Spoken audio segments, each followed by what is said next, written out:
Ukrainian losses. Alexander discusses the Ukrainian losses in the ongoing conflict, stating that Ukraine has lost around 13,000 men.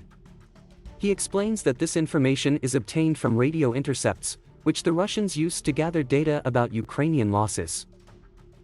Russian losses. The video also touches on Russian losses, which are believed to be lower than Ukrainian losses. Alexander suggests that the Russians are obtaining their information from internal Ukrainian communications, which is why their data is considered reliable. Russian military buildup. Alexander discusses the Russian military buildup, stating that Russia has recruited a significant number of people for service under contract. He also mentions that Russia is actively accumulating reserve equipment and service personnel.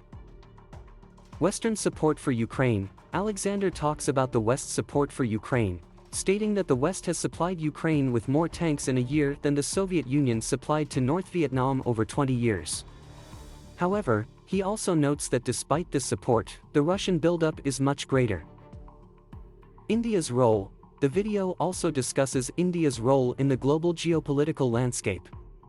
Alexander suggests that India is exploiting its growing geopolitical weight to its advantage by positioning itself between the various adversary great powers. Potential threat to Zaporizhzhia nuclear power plant. Alexander discusses the potential threat to the Zaporizhzhia nuclear power plant, suggesting that some kind of incident involving the plant is being actively considered. He warns that this would be a dangerous and reckless step.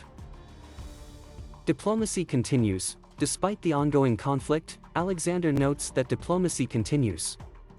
He mentions that the US has sent representatives to meet with neutral countries like Turkey, India, and Brazil in an attempt to change their policies over the war.